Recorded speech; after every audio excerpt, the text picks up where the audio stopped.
Bien, buenas tardes a todos y todas. Sean bienvenidos a nuestra última sesión de esta escuela abierta que hemos hecho de nuestra escuela postdoctoral 2023, que el día de hoy recibe la conferencia de clausura a cargo del doctor Luis Alberto Suárez desde Colombia. La conferencia que el profesor nos va a presentar el día de hoy se titula Contra la inflación del lenguaje, una metodología pobre. Dos o tres modos de sembrar antropología en el suelo. Y en esta presentación, el profesor Luis señala que él plantea que para atacar dos aspectos, dos problemas de las antropologías contemporáneas, como la inflación del lenguaje y la ilusión del espía supersensible, es necesario recuperar la fortaleza de nuestra metodología, que es felizmente pobre. Esto nos permite sobre todo traer de vuelta a la antropología en aras del suelo, que es donde se ha mostrado su pertinencia. Él dice que muestra tres casos en los que al recoger las cosas, conceptos en la vida, una propuesta del antropólogo colombiano Luis Guillermo Vasco, se abren caminos de acción política y de trabajo académico, como el caracol de la historia, las huacas que hacen el mundo y enfriar el pensamiento, al comprender que la historia podría ser más bien el movimiento de un caracol que camina, que el mundo es un producto inacabado de crecientes dadoras de vida y muerte, y que el pensamiento necesita tiempo para enfriarse y fluir de manera refrescante. Podríamos plantear de manera sensata a la antropología como una indagación inacabada y lenta, pero también fructífera, ya no solo para ser distinto y pensar distinto en las universidades, sino para aprender a vivir de otro modo en este mundo único en el que estamos. El profesor perdón, el profesor Luis Alberto Suárez es antropólogo social y además posee una maestría y un doctorado en antropología. Posee 18 años de experiencia en docencia universitaria, 15 años de experiencia como editor de revistas académicas y 3 años de experiencia como colaborador en la producción de un podcast de etnografía. Además, cuenta con estudios sobre antropología del tiempo, de culturas populares, grupos indígenas de los Andes colombianos, y se ha interesado en las discusiones sobre los modos de trabajo del campo antropológico y sobre el lugar de la antropología en la mediación en los conflictos que atraviesan a las sociedades contemporáneas. Es coordinador de la línea de investigación Antropologías Indígenas y Campesinas desde los Andes, dentro del grupo de investigación Comunicación y Cultura y Sociedad, y es coeditor de la revista de Antropología y Sociología Virajes y de PAI, revista de etnografía. Querido Luis Alberto, muchas gracias por estar acá. El espacio es todo tuyo. Dispones de 60 minutos para tu conferencia. Gracias por acompañarnos el día de hoy. Muchísimas gracias, Aldo. Un saludo a toda la gente que se encuentra desde distintos lugares de Latinoamérica y para mi felicidad también desde distintos lugares de Colombia. Por supuesto, también desde distintos lugares de Latinoamérica me pone muy contento. Hice un pequeño cambio en el título de la charla. Ya no son dos o tres modos, sino definitivamente tres modos de sembrar antropología en el suelo. Eh, eh, y vamos a empezar. Quiero empezar mostrándoles esta imagen que es una fotografía que tomé hace ya como unos 6, 7 años en una plaza de mercado aquí en Bogotá, en el centro de Bogotá. Y lo que ustedes pueden ver en esas botellitas son una serie de esencias con las cuales la gente del mundo popular, la gente de origen campesino y la gente de los sectores populares de Bogotá hace lo que nosotros llamamos baños, riegos o limpias. Eh, Quiero empezar con esa imagen. Eh, a ver, y ahora esto no me deja pasar a la siguiente. ¿Cómo hago? Ya. Esta. Y quiero contrastarla con esta otra imagen. Digamos, la primera es una imagen de un detalle de un negocio de estos que venden eh, cosas para el cuidado de la vida en una plaza de mercado. Y esta otra imagen es ese tipo de imágenes que solemos tomar los antropólogos cuando hacemos trabajo de campo y que gustan mucho, nos gustan mucho a nosotros y les gustan mucho a la gente porque son fotografías de paisaje que le permiten a uno ver en la distancia, o como decía un antropólogo famoso del siglo pasado, Levi Strauss, poner en práctica la mirada distante o mirar a lo lejos. Y cuando uno mira a lo lejos, sobresalen rápidamente los rasgos más críticos de un paisaje.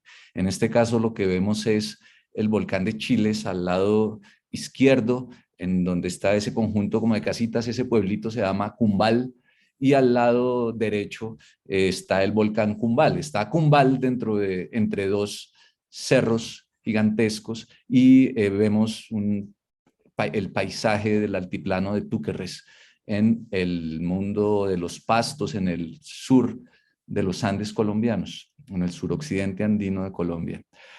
Y aunque a mí este tipo de imágenes me gustan mucho, creo que uno aprende un poco más yendo a ras del suelo. Yendo a ras del suelo. Tenemos la idea muy, digamos, ha crecido mucho con la modernidad en todos nosotros, que para conocer hay que tomar distancia, que para poder tener el conocimiento pleno de un paisaje toca irse a un lugar bien alto, en la ladera de un monte más alto que el horizonte quiero tener buena vista, dice Serrat en Mediterráneo, y tenemos esa idea muy arraigada, que para poder conocer hay que tomar distancia. Eso se ha exacerbado en el mundo contemporáneo de tal manera que ahora consideramos que el modo por excelencia del conocimiento objetivo es Google Maps o Google Earth, que es la distancia total del mundo, la distancia total del suelo, como si para conocer, como si el conocimiento fuera solamente posible a partir de la distancia cenital o a partir de la distancia que ve paisajes. A mí me ha gustado mucho pensar eso así durante mucho tiempo, pero el trabajo que he venido realizando me ha puesto a pensar de un modo distinto. Y me he puesto a pensar de un modo distinto a partir del encuentro con diversos autores. Uno de ellos, que es un autor que recién ha fallecido hace pocos días, Cormac McCarthy, un novelista norteamericano, tiene un pedazo bueno, en uno de sus maravillosos libros llamado Todos los hermosos caballos, habla del sueño que está teniendo un joven que anda a caballo por el sur de los Estados Unidos, el norte de México, y dice, y corrían en aquella resonancia que es el propio mundo y que no puede describirse sino solo elogiarse. Me encanta esa pequeña cita porque dice algo que quiero desarrollar tanto como pueda en la conversación de hoy. Es que a nosotros nos toca intentar describir el mundo, pero tal vez nuestras descripciones lleguen a lo sumo, en el mejor de los casos, a elegías del mundo o a elogios del mundo. Y cuando uno empieza a elogiar el mundo y cuando uno empieza a caminarlo, a verlo más de cerca, y a veces también de lejos, pero sobre todo de cerca, puede notar fácil, no, con relativa facilidad las rimas que hacen al mundo, las resonancias que hacen al mundo. Y me he encontrado con otros autores, digamos ya más académicos, a partir de la lectura de Tim Ingold, que ha sido muy importante para cierto replanteamiento de una disciplina como la mía, que es la antropología. Y este autor se llama Jan Mechelain. Tiene un texto maravilloso que yo recomiendo el tiempo a todo el mundo, en todos los contextos, siempre que hablamos de educación, porque tenemos una idea a veces peregrina de la educación, digamos, nacida de todo como con todo el buen ánimo y las mejores intenciones. Creemos que toca ser críticos de entrada con todo.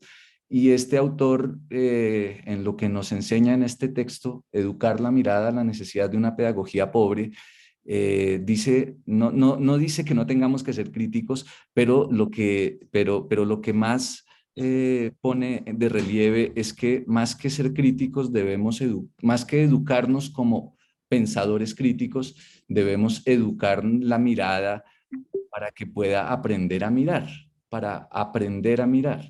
Aprender a mirar no es mirar críticamente, sino educar la atención. Y él habla de una pedagogía pobre. A mí me gusta de mi carrera, que es la antropología, que la metodología que practica es una metodología pobre en términos de que es absolutamente simple. Lo que hacemos los antropólogos es ir, vivir con la gente tanto como sea posible, aprender de la gente, hablar con la gente y transformarnos, sufrir una transformación. Esa transformación que ocurre porque vamos al mundo nos obliga a abandonar de cierta manera por harto tiempo la intención de mirar desde lejos, porque no podemos mirar desde lejos, porque solamente podemos mirar desde cerca, desde muy cerca, de hecho mirar muchos detalles, y nos expone. Finalmente, lo que hacemos quienes hacemos antropología, que es observación participante, es exponernos a una transformación. Uno, dicen los antropólogos siempre más prestantes y más clásicos de esto, uno no puede suponer que uno vuelve de un trabajo de campo sabiendo, pensando, suponiendo las mismas cosas que cuando se fue, porque para eso es que uno hace trabajo de campo. Quienes hacemos antropología nos vamos a vivir tanto tiempo como nos es posible con la gente con la que trabajamos y esa vivencia nos transforma. Eso no es, digamos, eso no requiere nada más. A mí a veces me preguntan los estudiantes, ¿y qué hay que llevar?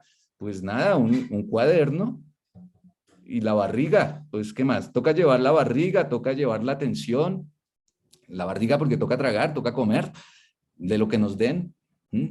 Toca estar allá y prestar atención y tener, eso sí, pues como nosotros tenemos la maldición de esta tradición que no tiene memoria, nos toca estar escribiendo mucho porque se nos olvida todo.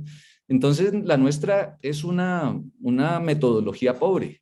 Y lo que dice Mechelen de una pedagogía pobre es que una pedagogía pobre nos expone, nos lleva a la calle, nos disloca, nos saca. Educar la mirada, espérese a ver, educar la mirada, dice, consiste en aprender a ser conscientes y a estar atentos. Educar la mirada es una invitación a caminar, a salir a caminar. Realmente la mirada, lo que uno hace con la mirada es, en el mejor de los casos, llevarla de un lado a otro, como cuando uno va caminando por un cerro y por uno de estos caminos llenos de curvas de nuestros Andes y cuando logra una curva de estas un poco más alta, puede ver de un modo distinto. ¿Qué fue lo que hizo? Simplemente desplazó la mirada. Ahora puede ver cosas que no podía ver antes. No quiere decir que sea mejor, que sea más crítico, que ha desplazado la mirada.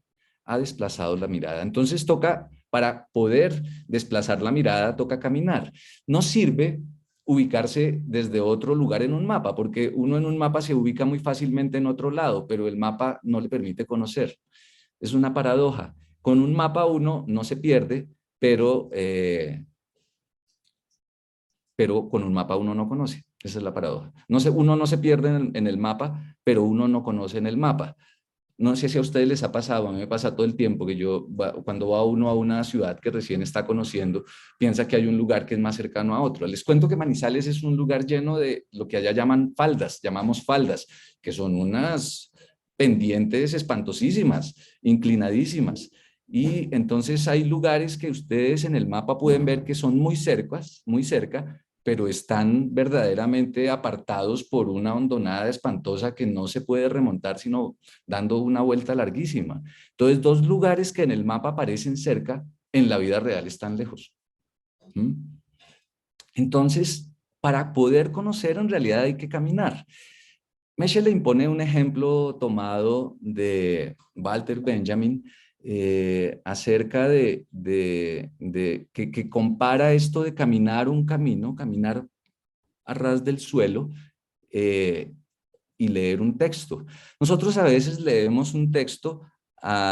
Cuando yo era un joven estudiante, nosotros tomábamos fotocopias en la universidad y sacábamos todo ese fotocopierío y nos la pasábamos rayando las fotocopias en una actitud bastante mágico-religiosa que suponía que todo lo que uno rayaba se le quedaba en la mente. Pero era falso. Yo lo comprobaba siempre que llegaba con las fotocopias todas rayadas y me daba cuenta que yo no había entendido ese texto que había leído. Y hasta que en algún profesor tuvo la sensatez, o profesora, ya no sé, tuvo la sensatez de decirme que yo debería tomar notas de lo que leía. Y empecé a tomar notas. Y no es lo mismo leer un texto tomando notas. Y tomar notas no era ponerme a escribir lo que yo pensaba del texto, porque mi pensamiento a duras penas estaba formándose como para yo ponerme a pensar cosas sobre un texto que a duras penas estaba recorriendo, sino que tomar notas consistía en copiar al pie al pie, palabra por palabra y coma por coma, lo que estaba diciendo el texto, y eso es una cosa completamente distinta, porque cuando uno hay un texto maravilloso que ustedes pueden referir para plantearse este problema de Borges que se llama Pierre Menard, autor del Quijote, que es la historia de un sujeto que escribe el Quijote. Entonces coge el Quijote y escribe en un lugar de la Mancha y lo copia al pie de la letra, de tal manera que cuando llega al final, él puede decir que él escribió el Quijote. Eh, porque lo escribió efectivamente, pero también puede decir que él recorrió el Quijote y pudo advertir, y creo que esto pasa mucho cuando uno le da muchas vueltas a una cita de un autor o de una autora, uno dice, uff, qué esfuerzo para lograr escribir esta cosa tan precisa, porque uno sigue el camino que ellos y ellas siguen al tomar nota atenta. ¿Mm? Y eso es, digamos, lo que hacemos desde siempre cuando nos estamos educando, absolutamente simple, absolutamente pobre, en términos de no es nada sofisticado, no hay chat GPT que valga aquí como para que uno aprenda eso, porque ese camino hay que recorrerlo. ¿Mm? Ahí tomando otra referencia de Borges a propósito del el socorridísimo, el etnógrafo, que entiende el secreto y se da cuenta que habiendo comprendido el secreto, se puede decir de múltiples formas, pero lo que vale la pena es recorrerlo. Lo mismo pasa con los textos. Uno puede decir de Foucault o de Lévi-Strauss o de Derrida o de Donna Haraway, eh, uno puede decir que un poco rápidamente, acudiendo a ChatGPT o acudiendo a algún resumidor profesional, el argumento general, pero no hay nada como recorrer esos textos y una vez estando recorriéndolos, no hay nada como copiar las cosas que ellos dicen con las palabras que ellos usan, porque es diferente recorrer un camino a pie o volar sobre él. Es una diferencia parecida a la que existe entre copiar un libro a mano y leerlo. Copiarlo a mano es recorrer ese camino. No es conduciéndonos ni llevándonos a la tierra prometida, sino más bien empujándonos, porque eso es lo que hace un buen texto. No se nos dice hacia dónde ir, pero nos empuja de donde estamos y de lo que somos. Copiar un texto no es solo una representación, sino la posibilidad de atravesar un camino. A mí este pedacito me encanta. Esto es absolutamente pobre, o sea, digamos, no hay nada sofisticado en eso, porque eso es lo que hacemos quienes estudiamos. ¿Mm? Eh, copiar un texto y recorrer las dificultades del texto, atravesar ese camino y transformándonos en el proceso. También dice Mechelen en ese articulito que es importante estar atentos, que es mucho más importante la atención que la intención. Nosotros ahora vivimos mucho en un mundo de intenciones y de agencia, de intencionalidad constante. De hecho, casi siempre nos preguntamos por qué intención tenía este autor al escribir este texto. Ese mundo, y porque también con qué intención está usted leyendo el texto y cuáles son las intenciones ocultas que tienen ciertos objetos, y empezamos a hablar de agencia y un poco de cosas. Me parece que eso es bacano, pero habría que recorrer un camino un poco antes de eventualmente alcanzar, si es que nos es posible, las intenciones ocultas en las cosas. Más bien aprender a educar nuestra atención, ponerle atención a lo que está pasando. Estar atento es exactamente estar presente en el presente. Estar allí en el presente, de una manera tal que el presente pueda presentarse ante nosotros. Y eso nos expone de una manera tal que nos transforma, que nos modifica. Abrirnos, contaminarnos y liberar nuestra mirada. A mí me pasó algo con un lugar del que les hablaré un poco más adelante en Cumbal, un lugar que se llama la Piedra de los Machines. La Piedra de los Machines es un lugar desde donde empieza la celebración de Inti Raymi, que es una celebración relativamente reciente, más o menos una de esas tradiciones inventadas propias de los procesos de reetnización en toda nuestra América. Y entonces yo veía la Piedra de los Machines como un símbolo de alguna cosa, como que en la Piedra de los Machines había oculta alguna intención ancestral o algún principio primigenio cultural. Yo veía la Piedra de los Machines como una excusa para algo más. Y mi maestro, don Julio César Paguay, un comunero de allá, me explicaba que esa piedra era el crecimiento y que desde allí salía el crecimiento. Y yo pensaba, no, esa piedra debe ser un símbolo del crecimiento, pero no, donde yo veía un símbolo o pretendía ver un algo ocultado por la piedra, don Julio lo que veía era la piedra y quería que yo le prestara atención a la piedra. De hecho, lo que hay que hacer en esa piedra es irse cierta noche del año y estar en una noche de luna creciente y poner unas cosas y ver cómo la luna creciente y la piedra creciente hacen crecientes. Pero eso no solamente, eso solamente es posible eventualmente advertirlo, liberar nuestra mirada un poco, botar conceptos, más adelante voy a hablar de botar conceptos, solamente es posible si uno le pone atención a lo que le están diciendo. Porque si yo busco detrás de lo que me están diciendo, dejo de prestar atención a lo que me están diciendo. Entonces, son la metodología pobre, según la señala la pedagogía pobre, según la enseña Mechelain, consiste en tomar nota, en caminar tomando nota y prestar atención. Nada más, no necesitamos nada más, no necesitamos drones, ni cámaras de infrarrojos, ni grabadoras de ultrasonidos, ni... una vez me estaban haciendo una entrevista una gente y al mismo tiempo que me estaban haciendo la entrevista estaban tratando de sacar los conceptos ocultos detrás de lo que yo estaba diciendo, entonces obviamente no podían ponerle cuidado a lo que yo estaba diciendo porque estaban ocupadísimos manejando el programa que entresacaba los contenidos ocultos del discurso que yo estaba profiriendo. Y creo que ese es uno de los problemas graves que tienen nuestras ciencias sociales, la antropología en particular, pero nuestras ciencias sociales en general. Dicho lo de educar la mirada, a ver, esto.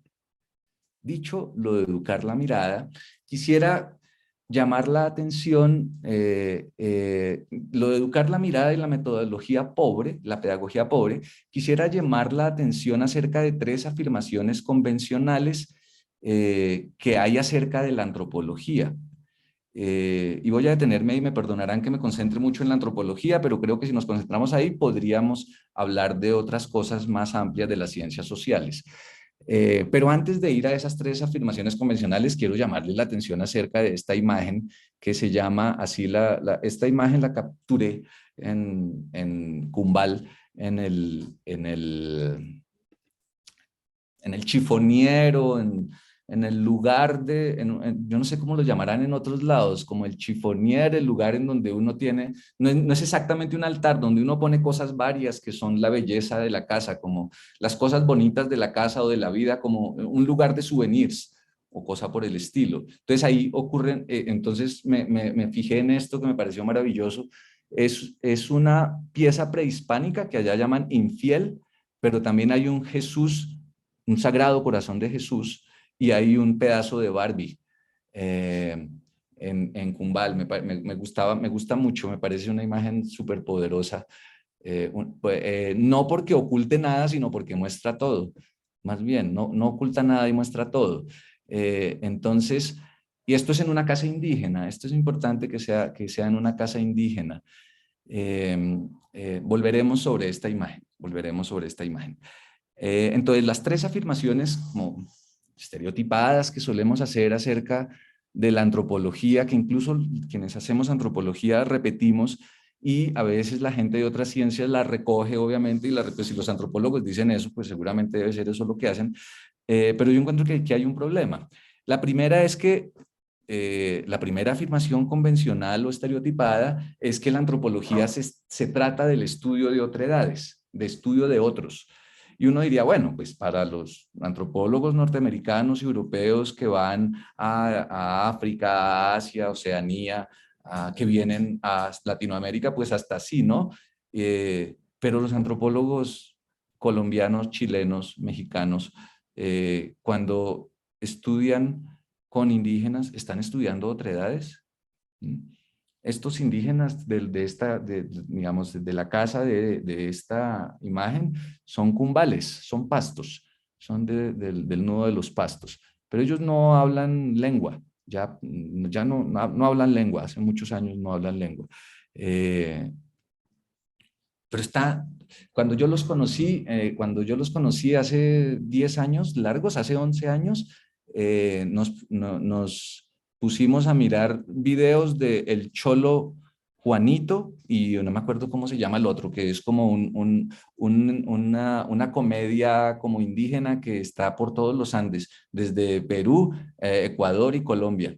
El Cholo Juanito y no me acuerdo cómo se llama el otro. Y son un par de manes contándose chistes y yo como disfruté eso y entonces, ¿qué sería? ¿Sí serían tan otros esos indígenas? Dejo eso abierto. La otra afirmación convencional y estereotipada es que tanto los antropólogos, pero esto pasa también con otros científicos sociales, estudiamos subjetividades. Y a mí esto sí me parece súper problemático porque eso supone que son subjetividades cerradas y definidoras de identidades, como una subjetividad es como una cosa atrapada en la mente de las personas. Y lo que nosotros solemos estudiar es esa cosa que está atrapada en la mente de las personas, distribuida desigualmente en distintos lugares, pero finalmente la subjetividad es una cosa, la idea de la subjetividad es que hay algo cerrado en cada uno de nosotros y que cada uno es portador de esa subjetividad y uno nota ahora mucho, estamos viviendo un mundo en donde esto de la subjetividad está exacerbadísimo, es que hacemos estudios sobre nuestras subjetividades, entonces incluso en un lugar tan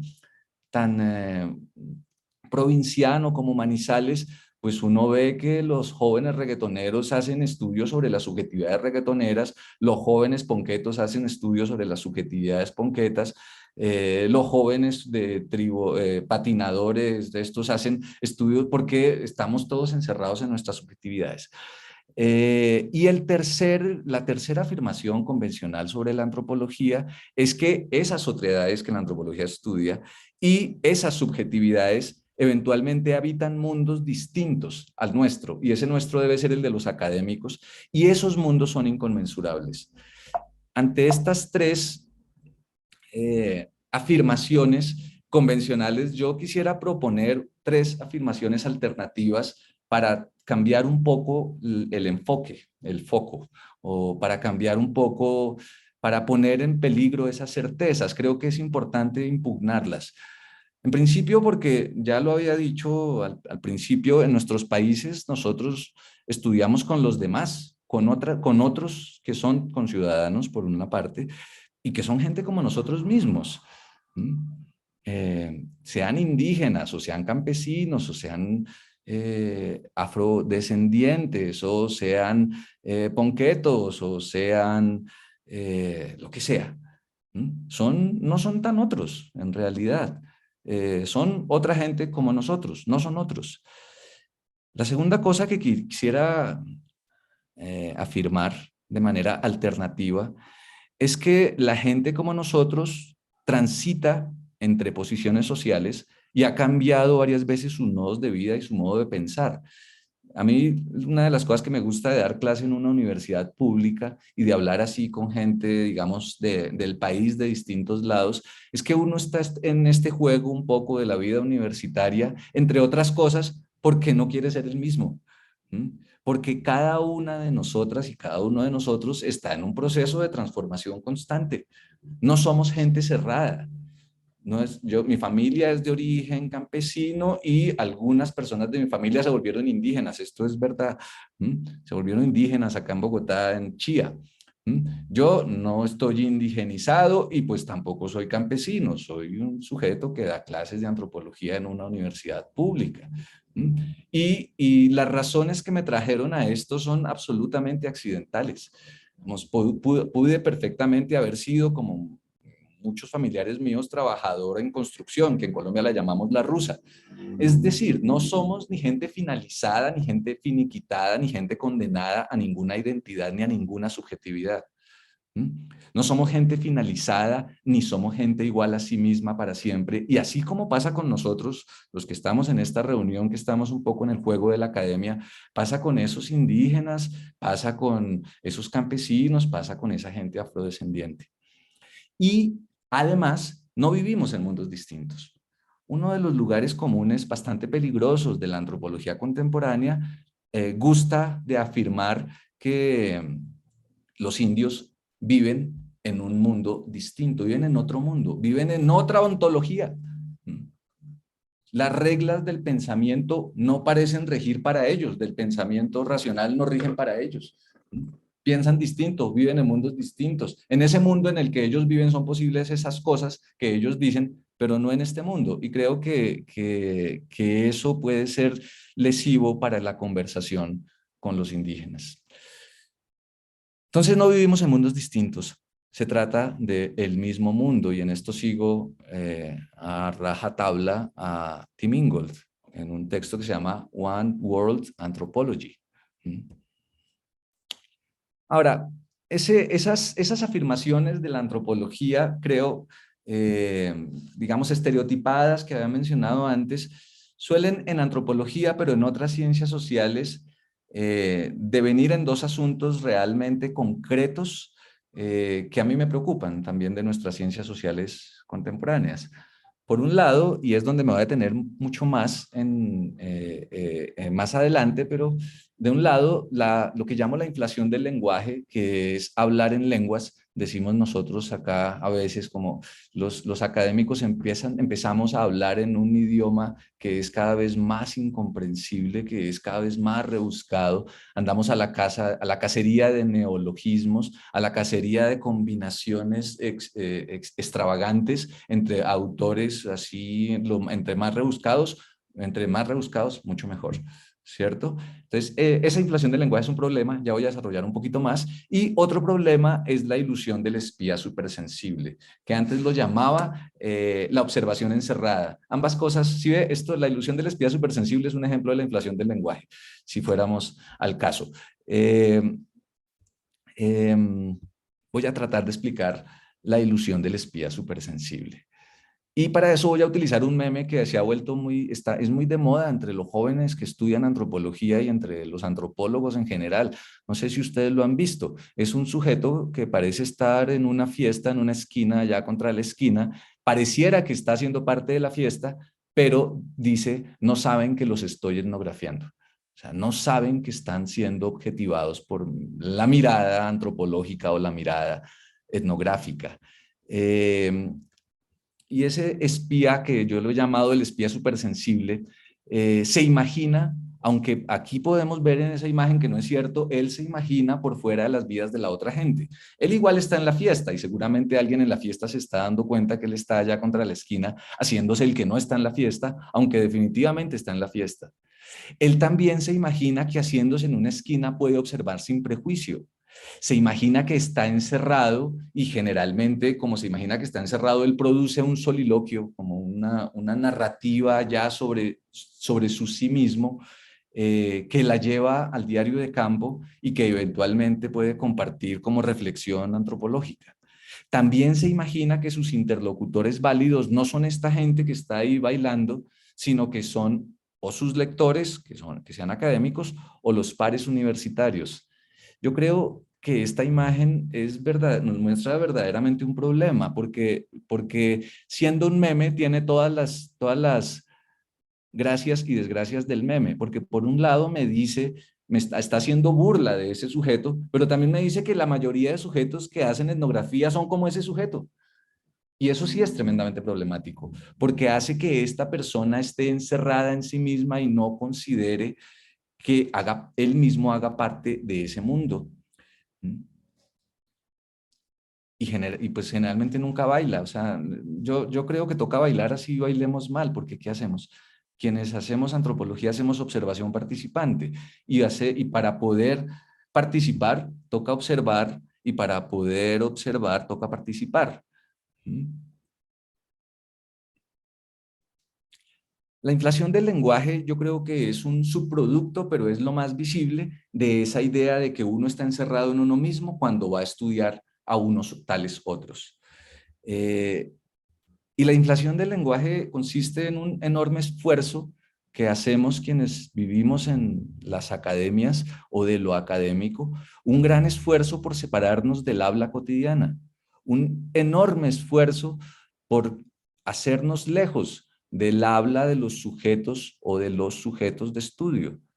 Y esos sujetos de estudio suelen ser llamados informantes. Y ahí hay todo un serio problema, porque este sujeto, vuelvo aquí, este sujeto que está observando de manera, está espiando, pero es tremendamente sensible, este sujeto eh, suele llamar a la gente con la que habla informantes.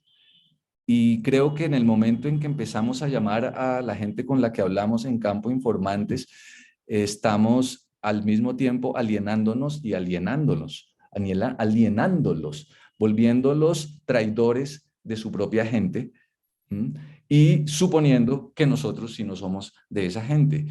En el momento en que uno no busca amigos o maestros, sino informantes, se funda, se funda esa escisión entre el mundo de quienes investigan y el mundo de quienes son investigados. Y creo que no vivimos un momento en el que eso sea sensato. No vivimos un mundo en el que eso sea sensato. No debemos buscar informantes cuando hacemos trabajo de campo. Deberíamos reconocer que como no sabemos, necesitamos ser educados y educadas y en consecuencia necesitamos maestras y maestros. También esa inflación del lenguaje presupone la existencia de un lenguaje que es distinto, que es costoso, que es para iniciados en los misterios del pensamiento, que generalmente es pensamiento crítico. Eh, eh, y aunque sabemos que ese lenguaje existe y también sabemos que algunos de los logros intelectuales de nuestras disciplinas se deben al uso de ciertos conceptos, es importante hacer el esfuerzo por, como decimos en Colombia, aterrizar ese lenguaje en cosas que puedan ser comprensibles tanto para nosotros cuando hablamos con la gente como para la gente misma. ¿Mm? También la inflación del lenguaje es una cierta predisposición a teorizar, que preferiblemente usa neologismos y que nacen ahí de ese soliloquio que llevamos nosotros generalmente cuando hacemos diarios de campo, misteriosos. La inflación del lenguaje, por último, se imagina que los únicos interlocutores válidos, ya lo dije, serán o los pares universitarios o los lectores, pero unas ciencias sociales que se condenen a, que se condenen a vivir solamente en las universidades y solamente en el mundo de los académicos o en el mundo de los intelectuales, pues no tienen sentido, pierden su razón de ser. Nosotros estudiamos lo que estudiamos porque necesitamos conversar en el mundo y con el mundo.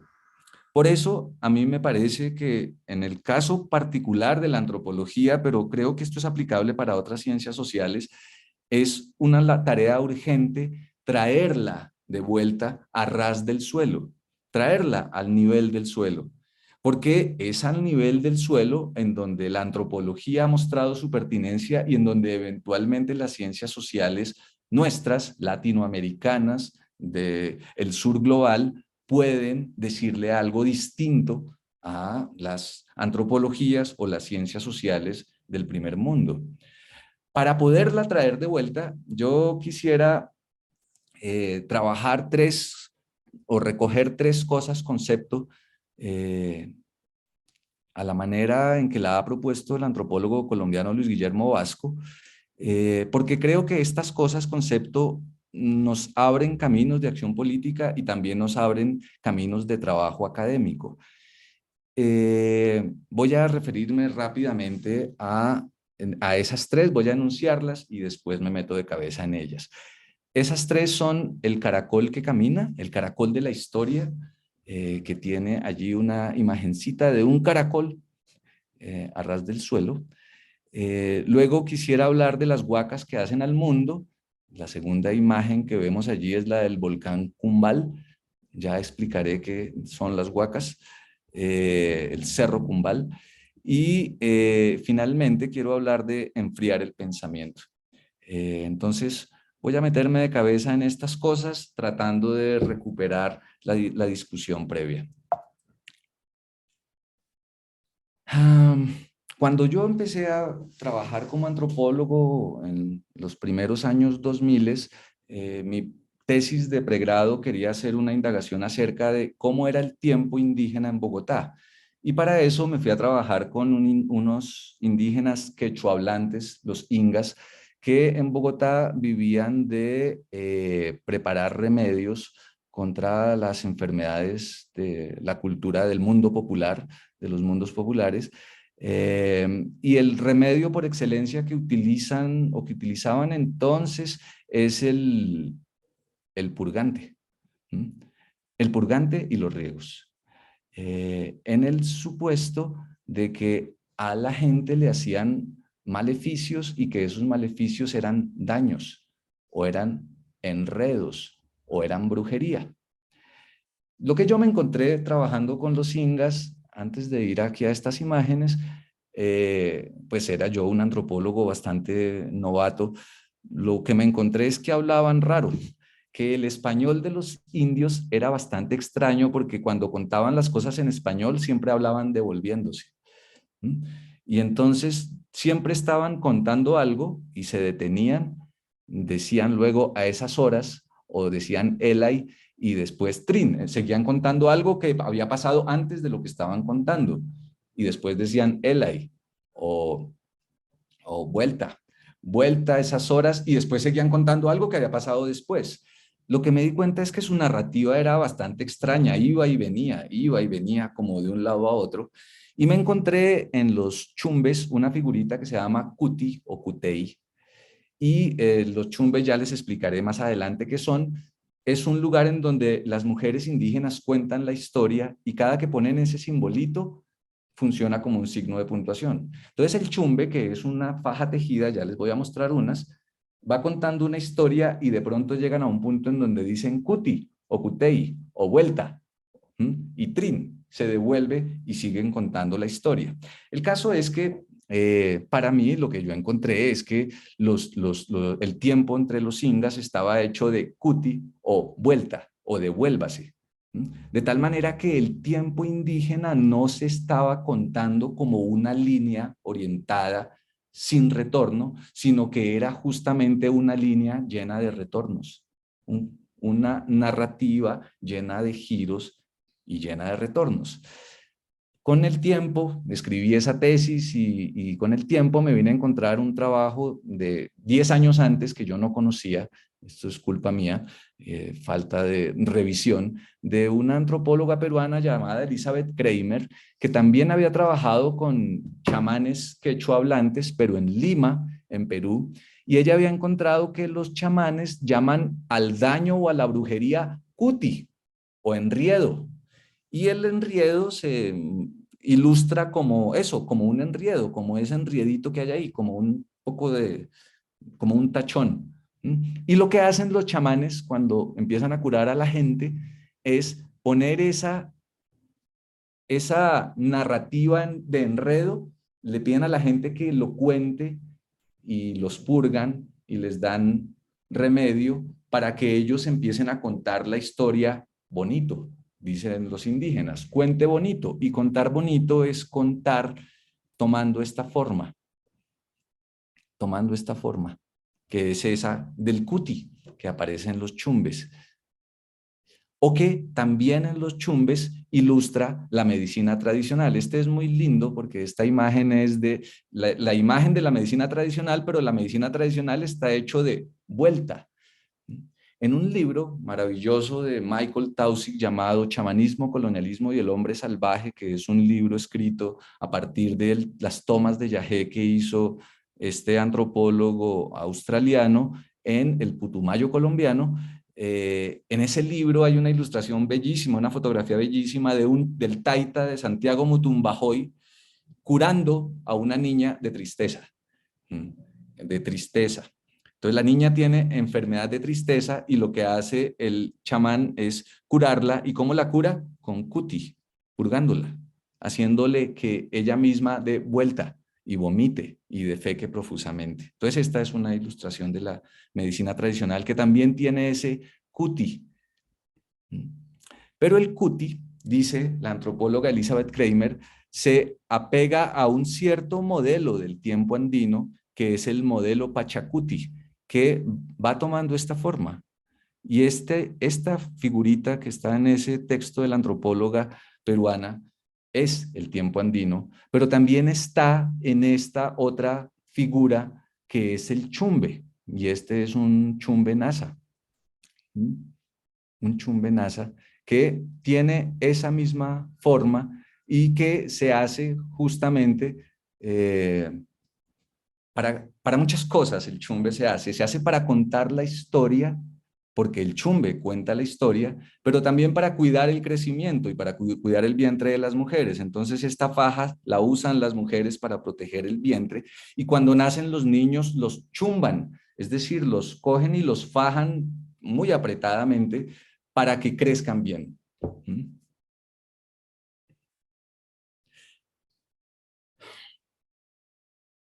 Esa misma imagen de Cuti aparece, y no lo tengo acá, en un instrumento andino que ocurre desde el Nariño en Colombia hasta Bolivia, por lo menos, que se llama cute. Y el cute es un instrumento, una azada con esa misma forma en una de esas puntas y que se usa para darle vuelta a la tierra. Se usa el cute para cosechar las papas, para coger la tierra y darle vuelta y recoger la cosecha. Cuando en los años 70 y en los años 80 del siglo pasado, en Colombia ocurrieron las recuperaciones de tierra por todo el suroccidente andino, lo que hicieron los indígenas, y esta es una fotografía rescatada por el colectivo de mujeres Pastos ¿Qué decís?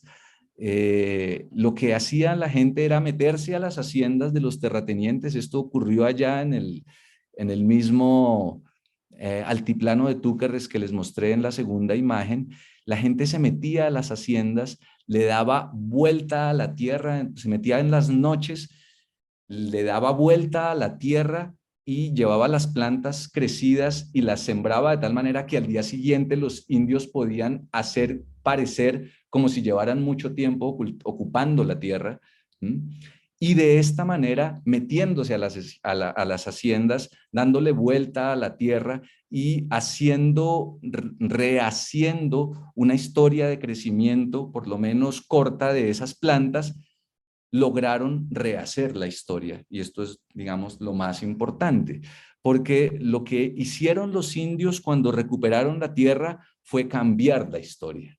Y esto es tremendamente importante, porque en el sentido indígena de la historia no es algo que haya pasado y que ya no se puede transformar. La historia es algo que tenemos al frente. Cuando dicen los indígenas antes, no, para decir antes, no dicen antes, dicen más adelante. Eso quiere decir que la idea espacial que tienen es que al frente tenemos el pasado y que es el pasado lo que podemos cambiar. De tal manera que esas recuperaciones de tierra cambiaron efectivamente la historia del despojo. ¿Y cómo la hicieron? Haciendo cuti o haciendo pachacuti en la tierra, es decir, dándole vuelta a la tierra. Este es un taita, Laureano Inampuez, a quien mataron en 1994. Era de los que lideró esas recuperaciones de tierra. Le dijo a don Julio Paguay más bien recuerda que en un discurso este taita, Laureano Inampuez, explicaba que gracias a las recuperaciones de tierra, los indios habían renacido, es decir, que la historia se estaba cambiando. Y la historia se cambia dándole vuelta, porque la historia es un caracol que camina. Pero esto no puedo, ya aquí no puedo, voy a seguir, voy a contar aquí otra cosita de esto antes. Este mismo Taita cuenta, esto es una historia muy, muy bella, que para poder recuperar la historia tuvieron que hacer o sea, tuvieron que ponerse a buscar los documentos a través de los cuales se podía demostrar que estas personas de allí eran indígenas y que estas personas eran las legítimas herederas de esa tierra. Desde el siglo XIX, a finales del siglo XIX, en Colombia se dictó la ley de 1890, la ley 89 de 1890, que era la ley de disolución de resguardos. Y la paradoja es que la misma ley que se hizo para disolver los resguardos, gracias a esa ley existe el registro de los resguardos que había. Entonces, los indígenas de los años 70 y 80 fueron a buscar esos documentos que señalaban la existencia de los resguardos prehispánicos, de los resguardos coloniales, quiero decir, y guardaban esos documentos y se los entregaban de un cabildo a otro y los tenían enrollados y llenos de moho. Y entonces este Taita Laureano Inampuez cuenta que para poder leer esos documentos les tocó un miércoles santo sacarlos al sol y con el sol alumbrando esos documentos, los documentos fueron cogiendo calor y las letras se fueron mostrando. Y como las letras se fueron mostrando, ahí fueron entendiendo la historia, porque era la tierra misma, el calentamiento, los documentos calentados gracias al sol, la que mostraba una historia que podía volverse a ver y que podía rehacerse. Y efectivamente lo que han hecho a lo largo de todos estos años es buscar rehacer rehacer los resguardos indígenas, rehacer no la propiedad, rehacer la posesión indígena de la tierra o la posesión de los indígenas por la tierra, que es más en ese sentido. Ah, y todo esto se debe a que en el mundo indígena, más bien, los indígenas tienen mucho más claro que el pasado es algo que podemos ver y que podemos cambiar. ¿Mm? Y esto no es no es un problema de significado, es un problema de qué podemos hacer con el pasado. La conciencia, digamos, mestiza y moderna del pasado hace que el pasado sea irrecuperable. Como dice el reggaetón, lo que pasó, pasó, y eso ya no se puede rehacer, no se puede cambiar. Mientras que en la conciencia indígena del tiempo, el tiempo, la historia se puede cambiar, porque la historia es un caracol que camina y con el tiempo, como dice una canción de Diomedes Díaz, damos la vuelta. ¿Mm? O sea que la noción de vuelta es súper importante acá, porque vuelta es cuti, cuti es cute, y ese es el modelo del tiempo indígena que nos permite cambiar la historia. Entonces, fíjese que esto ya no ocurre al nivel del significado, de para ellos una cosa significa tal cosa, sino que ocurre al nivel de lo que es posible hacer con la historia que además se encuentra sembrada en el territorio y como se encuentra sembrada en el territorio, se puede recorrer y se puede recuperar y se puede rebuscar y se puede cambiar. Y muy relacionado con esto que acabo de decirles, bueno, el primer concepto es el del caracol que camina, el tiempo como caracol que camina o de cuti, que es un concepto que vive allá, está vivo en la vida de la gente, está vivo en el modo de hablar, está vivo en el modo de recorrer, los caminos, está vivo en el modo de contar la historia. Ese concepto no ocurre en el ámbito de lo puramente intelectual, sino que es un concepto material. De hecho, es una cosa concepto, como diría Luis Guillermo Vasco. Es una cosa material que es un producto eximio de un proceso de pensamiento y también de trabajo, porque es también una herramienta de trabajo, el cuti. Voy a avanzar y después vuelvo a algunos de estos temas. El segundo concepto del que quiero hablarles es la noción misma de huaca. Este es producto de mi trabajo de doctorado que se demoró bastante tiempo y que es el resultado de más o menos 15 años de trabajo de campo entre el centro de Colombia y el suroccidente andino de Colombia. Todo mi trabajo empezó ese trabajo empezó teniendo como excusa la avalancha de 1985 que se desprendió desde el Nevado del Ruiz y que acabó con la población de Armero en el centro de Colombia. Ahorita otra vez el Nevado del Ruiz está en actividad y Armero vuelve cada tanto en la historia reciente de Colombia, pero esa es una historia mucho más larga. Rápidamente, ¿qué fue lo que encontré yo a propósito de Armero? No fue que yo llegara y me dijeran, ah, Armero, eso fue que se movió una huaca, aunque efectivamente es parte de esa explicación de que lo que ocurrió en Armero fue el movimiento de una gigantesca huaca que se desprendió desde el Nevado del Ruiz. La noción de entrada fue también tremendamente material y fue la noción de entierro. En Colombia un entierro son por lo menos tres cosas.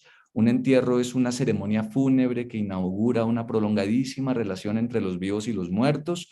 Un entierro es un trabajo de brujería que cambia el destino del embrujado y del beneficiario del trabajo de brujería. Y por último, un entierro es una riqueza oculta, o también la llamamos una huaca. Ese es como el primer sentido de la noción de huaca. En principio, lo que es armero es un entierro, pero una de las cosas que es entierro es una huaca. Estando durante el trabajo de campo, uno de los maestros que yo tuve, que ya falleció, don Roberto Gómez, en un municipio llamado Murillo, muy cerca acá del Nevado del Ruiz, me decía que lo que había ahí en ese hueco que ustedes ven arriba, ahí es nieve, está la abertura por donde bajó la avalancha y él dice que ahí todo estaba lleno de nieve, don Roberto. Decía que ahí lo que había era un rubí, que ese rubí era una riqueza gigantesca y que esa riqueza fue la que se desprendió y se llevó toda esa avalancha que acabó con Armero. Otra explicación asociada a esa es que había un rico, un español que se volvió rico de modo extraño, un español que durante el siglo XVI se volvió rico de modo extraño y que acumuló sus riquezas en distintos lugares de Colombia. Hay quienes dicen que sus riquezas están acumuladas en el Cerro Guacaná, que queda cerca de Tocaima. Otros dicen que está acumulada en un lugar llamado la Laguna de Pedro Palo, que queda arriba de un lugar llamado la Mesa de Juan Díaz. Hay otros que dicen que no, que la riqueza está acumulada en el Salto del Tequendama. Y otros dicen que está acumulada en el Cerro Juan Díaz. Aquí estamos viendo una imagen del Cerro Juan Díaz, allá en el fondo está el Valle del Magdalena y abajo del cerro está Armero, o el finado Armero, como también lo llaman. Y aquí estamos sobre el Cerro Juan Díaz. Y hay quienes dicen que Juan Díaz en realidad ya no está aquí en este cerro, sino que Juan Díaz estaba viviendo en el Nevado del Ruiz y el Nevado no se llamaba Nevado del Ruiz, sino Juan Ruiz. Y hay otros que dicen que no, que era Juan Díaz.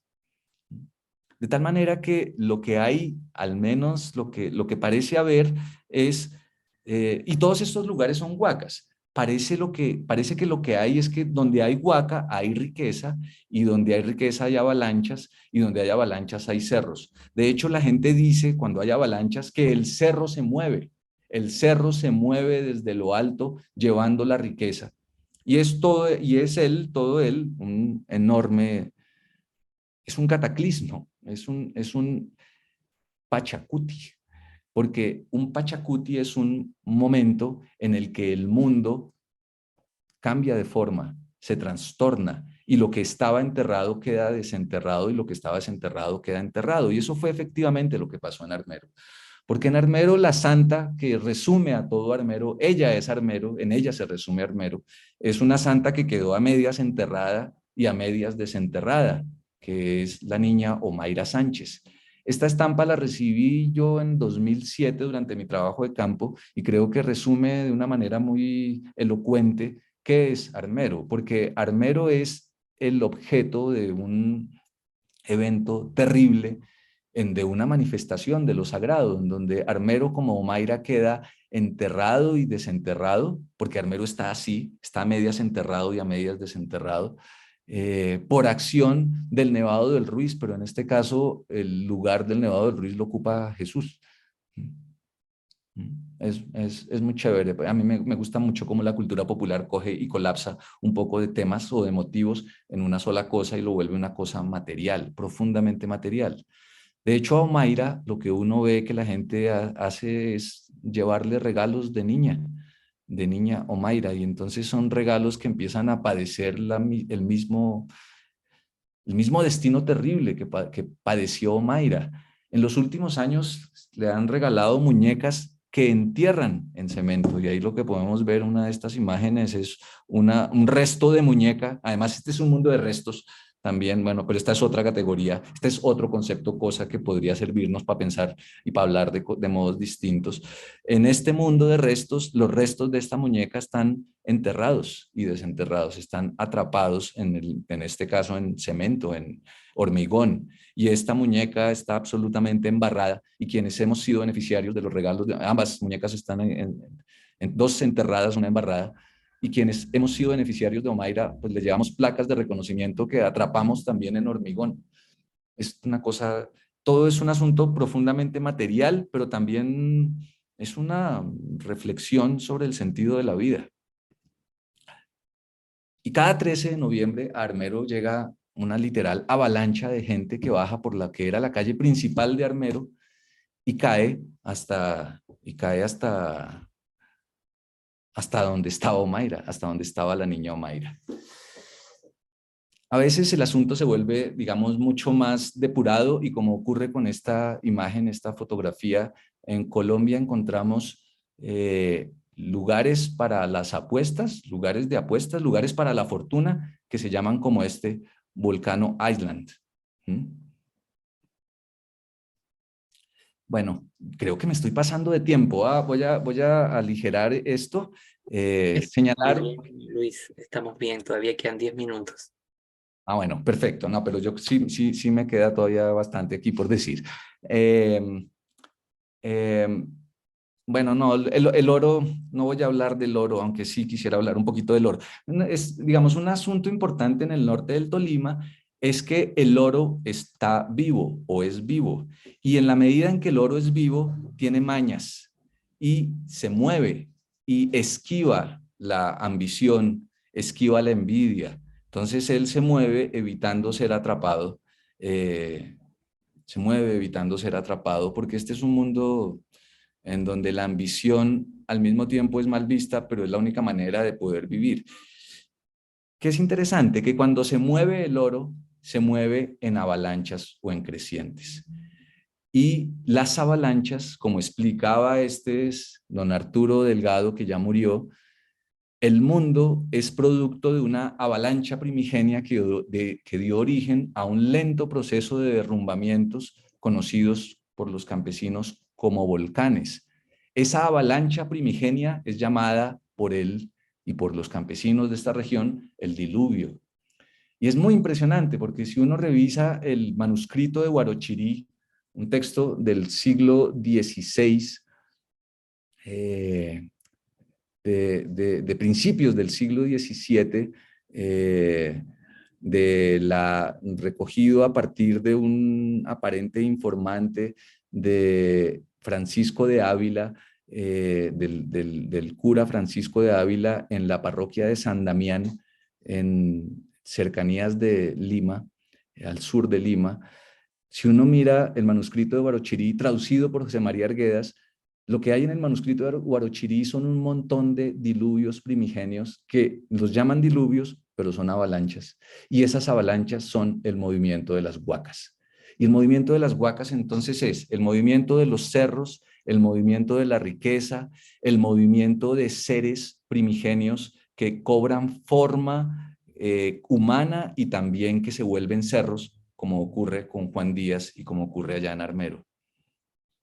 O también seres primigenios que salen de la tierra, como estos santos remanecidos que uno encuentra en el suroccidente andino, como el Padre Eternito en la vereda Tasmac, en Cumbal, que es un santico que va de casa en casa, y estos son los altares más bellos y más humildes que yo he conocido, que son altares a ras del suelo, en donde estos santos, muchos salidos del suelo, lo que hacen es obrar milagros en la vida de la gente, milagros también humildes, de la altura de las gentes que pedimos estos milagros.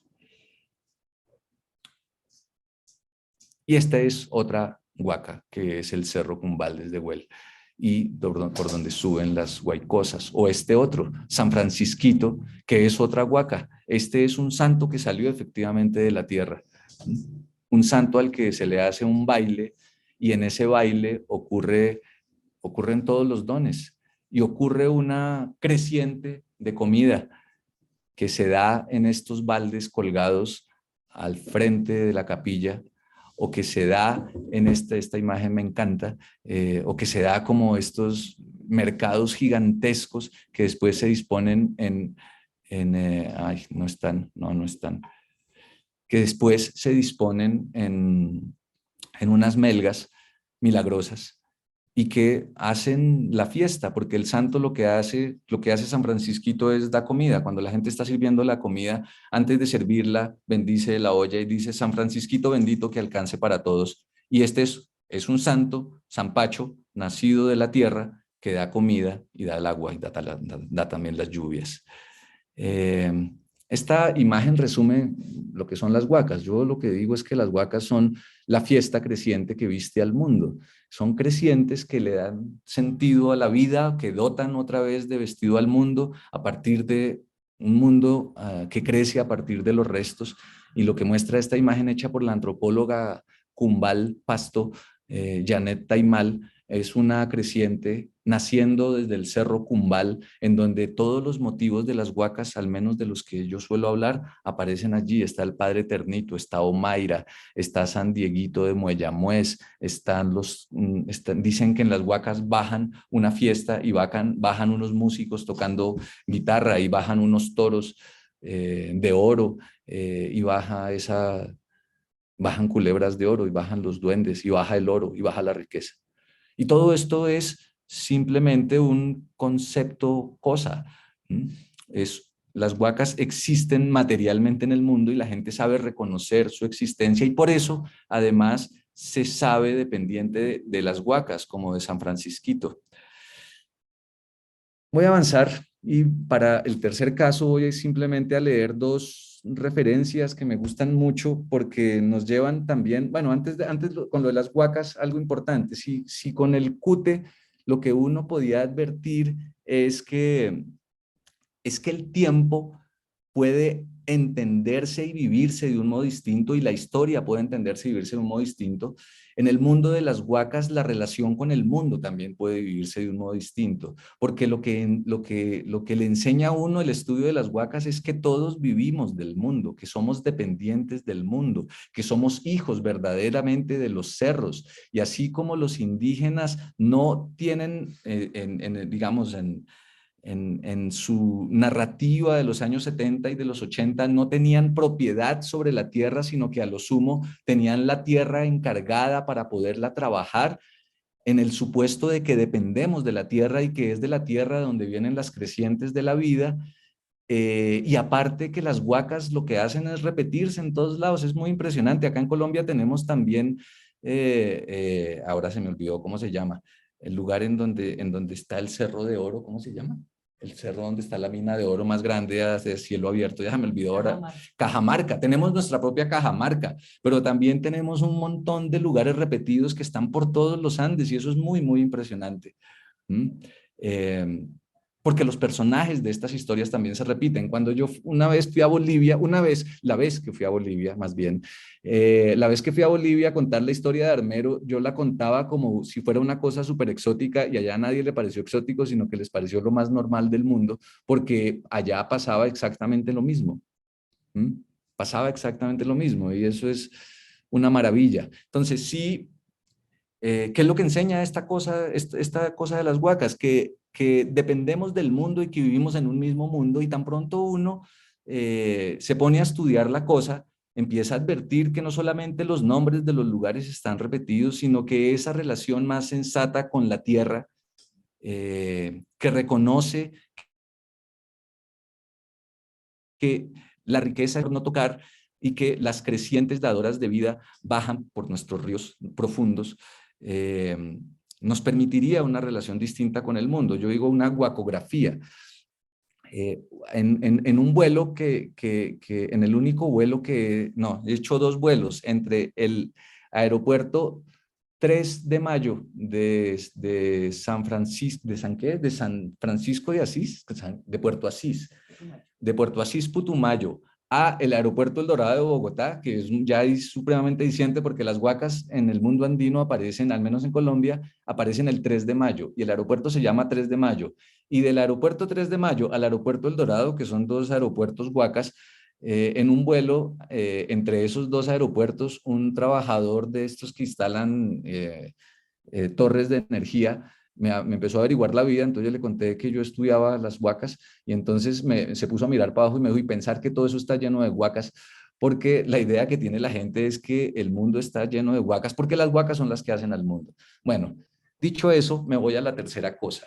Y la tercera cosa es verdaderamente mucho más simple y es la certeza que tienen los indígenas del Amazonas, de la Amazonía, de que es necesario enfriar el pensamiento, que es necesario que cuando uno piensa está trabajando y que toca enfriar al cuerpo porque hay que enfriar el pensamiento. Y entonces voy a leer estas 2 citas a partir del trabajo de Rodrigo Botero y Juan Álvaro Echeverry y del trabajo de Giovanna Micarelli. Y con esto empiezo a terminar. El concepto de pensamiento frío, porque hay que enfriar el pensamiento, es central en la palabra del mambeadero, es decir, en las maneras de la buena sociabilidad indígena. Mambear coca, como le gusta decir a los viejos, no es pintarse la boca de verde, es decir, no es comer polvo de hoja de coca tostada. Mambear coca es saber dialogar, saber encontrarse con otro, dar alimento y recibirlo de una relación de mutuo entendimiento. Es, en otras palabras, respetar el territorio del otro y establecer un canal de pensamiento frío, que es pensamiento de vida, porque la vida prospera en lo frío y en lo fresco. Esto me gusta mucho. Dice Giovanna Micarelli, hablando de algo que le explicaba Ramón, un indígena, Ramón hacía especial hincapié en la necesidad de bañarse después de nuestras reuniones. Eran reuniones para discutir proyectos. Bañarse después de nuestras reuniones, enfriando antes del sueño el calor producido por el trabajo de pensar. Como cualquier trabajo, pensar produce suciedad que tiene que ser eliminada para que no se convierta en enfermedad. Cuando no es posible tomar un baño, hay que rociar agua en la frente, las orejas y la parte posterior de la cabeza, donde se almacenan los recuerdos. También hacía especial hincapié en la dieta, no solo evitar determinados alimentos y reducir la ingesta de alimentos en general, sino también evitar la rabia y los chismes, trabajar con ánimo y mantener un humor alegre y positivo. En el mundo amazónico, lo dulce es alegre y positivo y es frío. Y el pensamiento hay que enfriarlo, que yo pienso que en el mundo académico tal vez por eso se nos infla el lenguaje con mucha facilidad, porque lo mantenemos caliente y se nos va de las manos, se nos pierde de las manos. Esta imagen me encanta, es una imagen de un ritual que hacen los NASA y también lo hacen la gente de Misak o los guambianos, que es el ritual de refrescamiento. Y ese ritual se hace haciendo cuti, haciendo caracol. Me gusta mucho esa imagen. Ya, y quiero cerrar con esta, porque es otra vez la misma idea de recoger conceptos en la vida, pero conceptos que nos ayuden a cuidar del pensamiento, a cuidar de la vida, a replantearnos un poco las palabras que usamos. Y yo creo que probablemente lo que le hace falta a nuestras ciencias sociales en general y a nuestra antropología mucha es hacernos baños, riegos o limpias para enfriar el pensamiento y que no se nos infle el lenguaje. Muchas gracias. Muchísimas gracias, querido Luis Alberto.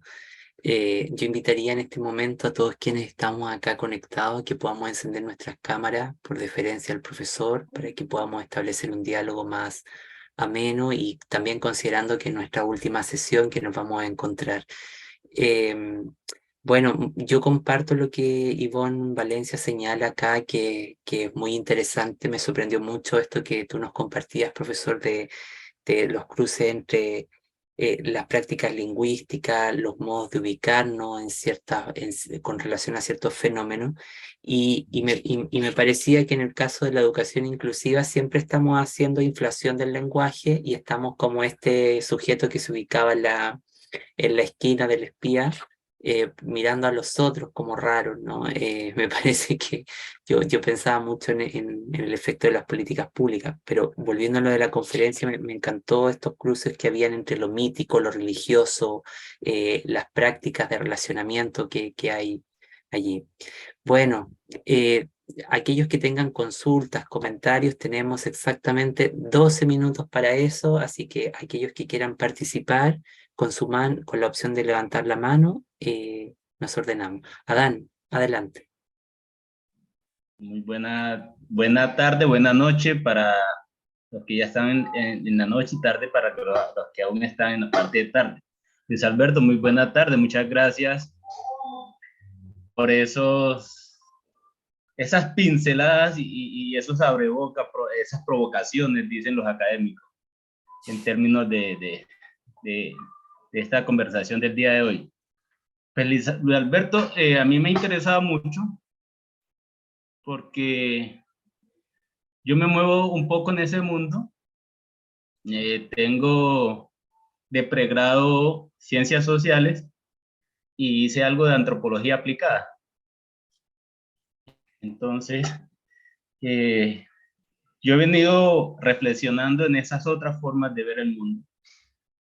Y precisamente esas otras formas de ver el mundo me han venido generando unas movilidades que de alguna manera me ha enfrentado a las preconcesiones del lenguaje que de alguna manera aprendemos en nosotros en nuestro recorrido estudiantil, desde la escuela primaria hasta cuando hacemos el pregrado y muchas veces los posgrados, ¿cierto?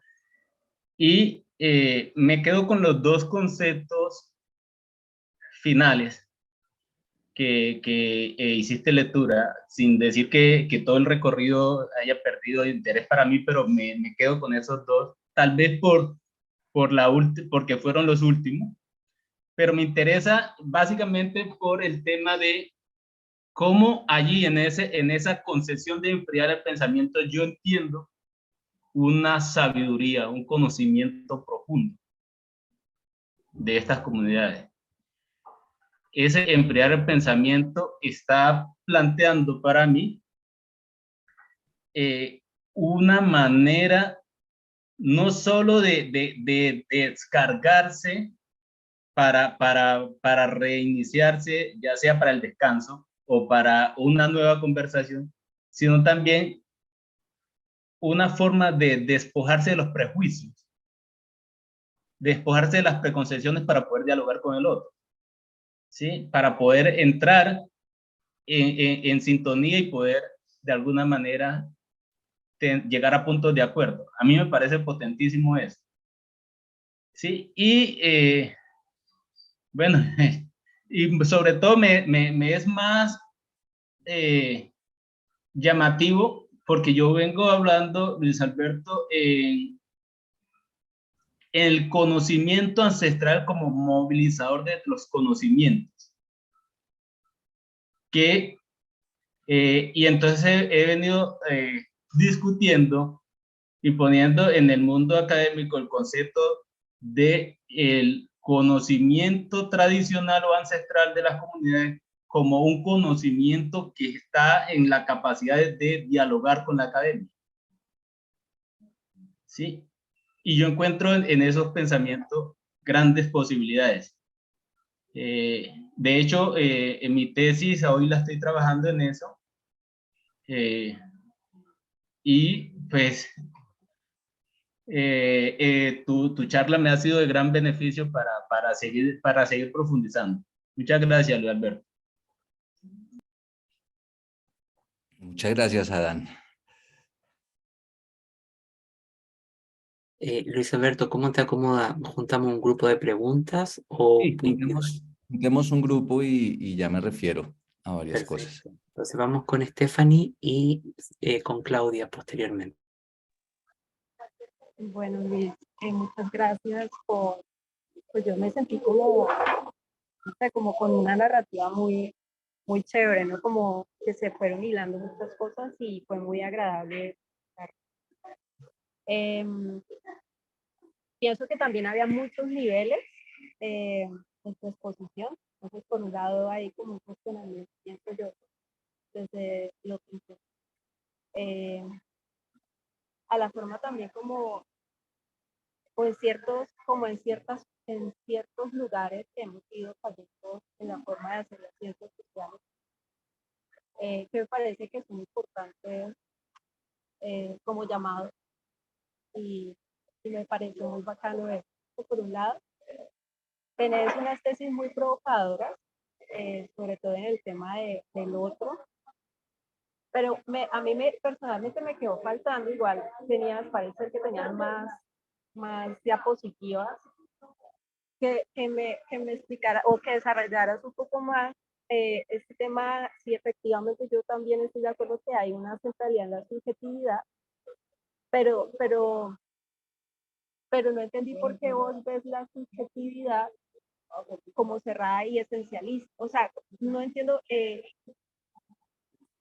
por qué dentro de tu tesis hay una mirada de las personas sobre la subjetividad cerrada y esencialista, cuando yo creo que de pronto con la subjetividad se puede explotar todo este tema de una mirada objetivista y positivista. O sea, ¿qué elementos hay que te permiten a ti como tener esa interpretación para yo como seguirte en esa parte, que creo que esa parte no la seguí muy bien, y sería como que me la explicaras, porque estaría chévere poner en cuestión ciertas cosas que se han ido como masificando, pero sí no te seguía en ese punto. Te agradezco mucho. Y bueno, y el tema de la historia y el caracol, y bueno, eso me pareció muy chévere.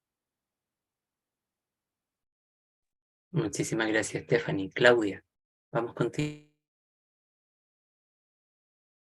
Hola, buenas noches a todos, a todas.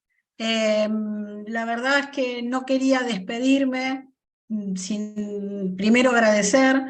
Es la primera vez que hablo y que prendo la cámara, pero tampoco me podía despedir. Yo soy argentina. Se están viviendo horas muy difíciles y muy tristes en nuestro país. No puedo no citarlo hablando de la mirada antropológica, hablando en términos de nosotros y los otros o los otros, y de la brillante exposición que hizo el profesor Luis Alberto. Se están viviendo horas de represión en el norte, en Jujuy, por una reforma a la constitución de la provincia que le quita derechos a las comunidades originarias. Ya se había hecho en la provincia de Mendoza, desconociendo la constitución de la Argentina, reconoce la preexistencia del Estado-Nación de los pueblos originarios. En la constitución de la provincia de Mendoza reformó eso, digamos, yendo contra la Constitución Nacional, desconociendo, porque dicen que las comunidades originarias, bueno, en nuestro país lo sabrá Aldo y los compañeros chilenos, en Chile dicen que los mapuches son argentinos, y en Argentina dicen que los mapuches son chilenos, ¿no? La cuestión es que todo sirve para quitarles derechos a las comunidades originarias. Entonces me parece también que una mirada antropológica también es una mirada que tenga que ver con qué modelo de países queremos, sobre todo en el sur global, nuestros países tan pobres, ¿no? ¿Qué mirada vamos a tener sobre los gobiernos que elegimos, sobre lo que pretendemos como países, como nación, a quienes consideramos los otros o las otras y quienes nos consideramos nosotros. Realmente no podía dejar de mencionarlo porque es muy grave la represión que se está llevando en estos momentos en Jujuy. Es muy triste, es muy grave. Estamos, bueno, una parte del país, somos una sociedad que está muy dividida, pero una parte del país, y espero y tengo la esperanza que sea mayoritaria, está muy triste por eso. Acá se ha llegado a decir que hay que los mapuches tienen vínculos con los iraníes, con Venezuela, digamos, una mezcla, ¿no? Como para configurar al otro como peligroso, como terrorista. Y bueno, me parece, Luis, que debía contártelo y hacerte también saber lo que está pasando con este país, y bueno, y solidarizarme porque sé que también pasa en otros lugares de nuestra Latinoamérica, ¿no? Tan hermosa y tan sufrida. Así que bueno, eso quería aportar. Les agradezco y pido disculpas por haber usado la palabra para esto. No te preocupes, para eso son estos espacios, Claudia. Luceli, vamos contigo. Ok, cordial saludo.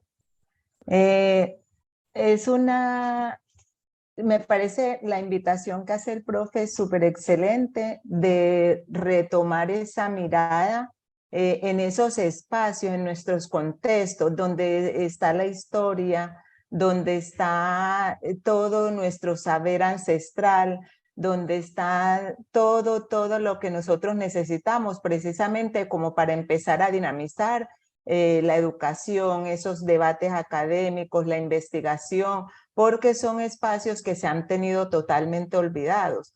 Esa invitación me parece súper espectacular, donde nosotros en realidad debemos centrarnos en este momento frente a eso, a ese rescate de esa ancestralidad, ese rescate de esa cultura que ha estado invisibilizada en otros espacios, en muchos espacios, y que a veces nos da temor hablar de eso, o nos da pues no queremos visibilizarla precisamente porque se ha mirado como cosas diferentes, como incluso se han satanizado. En ese sentido, pienso que una de las cosas importantes también, no solamente hablar de las huacas, como se llama, que también desde lo afro también lo manejamos, esas huacas, y que muchas personas, y que precisamente lo que el profe dijo, muchas cosas, porque yo tuve la oportunidad, por ejemplo, de vivir también junto a comunidades indígenas, y también muchas de las cosas que se trabajan desde lo indígena, también nosotros tenemos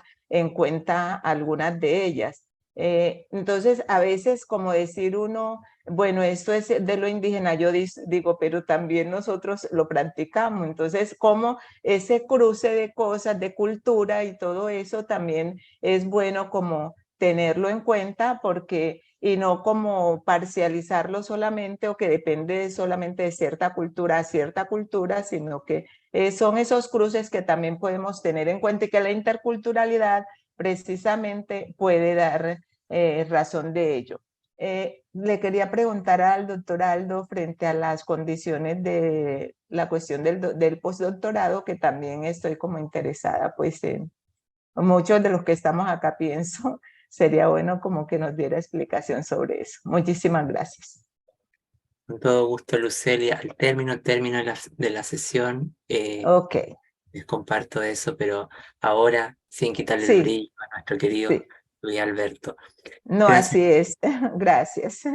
Vamos con Genoveva, luego con Mercedes y cerramos con Ivonne la ronda de preguntas. Genoveva, adelante. Buenas noches a todos. Qué interesante propuesta este diálogo. Y aunque esto fue una exposición, yo a la final sentí a Luis Alberto que estaba dialogando con todos, con los países sudamericanos, donde a partir de todas esas cosas, estos JUTES, estas prácticas, estas reconstrucciones que se hacen son tan propias de nuestro pueblo. Y pues como Luis Alberto es colombiano, ya digo, ¿de dónde sacó García Márquez toda esa gran potencia de crear ese realismo mágico, ¿no?, es que tenemos en nuestra tierra? Yo me quedo con algunas ideas muy interesantes, como esto de trabajar más con la intención, perdón, con la atención más que la intención, ese trabajo etnográfico que a veces es propio de la antropología y se extiende a otras ciencias sociales y a otras ciencias y humanidades. Y a mí me encantó mucho también esta enseñanza que nos deja las huacas en el entender este mundo. Y yo sí quisiera que de pronto reforcemos esta parte que parece esencial, cuando nos decía que el investigador, el etnográfico, muchas veces utiliza este término, este tecnicismo investigativo, que es buscar informantes, y entonces son los informantes expertos, los informantes en situación. Pero qué bello aquello que nos ha dicho Luis Alberto, que ellos no son informantes, sino que uno necesita buscar esos maestros. Yo creo que desde esa condición de ponernos no como aquellos que seleccionamos un personal y le distinguimos con tal o cual atributo, pensar que desde esa condición etnográfica uno va con esa intención espontánea, con esa metodología, desde esa pedagogía pobre, ¿a qué? A aprender, a reaprender y a entender esta condición tan humana que nos acerca a diferentes tiempos, nos conecta con el pasado, nos ajusta en este presente y de alguna manera nos proyecta con otra forma mucho más sencilla y sensible, lo diría así, en vez de decir que el lenguaje es más complicado. Eso, y muchísimas gracias. Yo siempre estoy muy, muy grata por estos espacios porque siempre me voy con muchas interrogantes y ese es el propósito de estos debates. Así que muy agradecida al doctor Aldo Campo por crear estos círculos de aprendizaje. Y gracias, Luis Alberto. Gracias, Genoveva. Luis Alberto, ¿cerramos con las profesoras que faltan o tú quieres responder? No, demos las dos que faltan y yo miro a ver si redondeo. Súper. Querida Mercedes, adelante.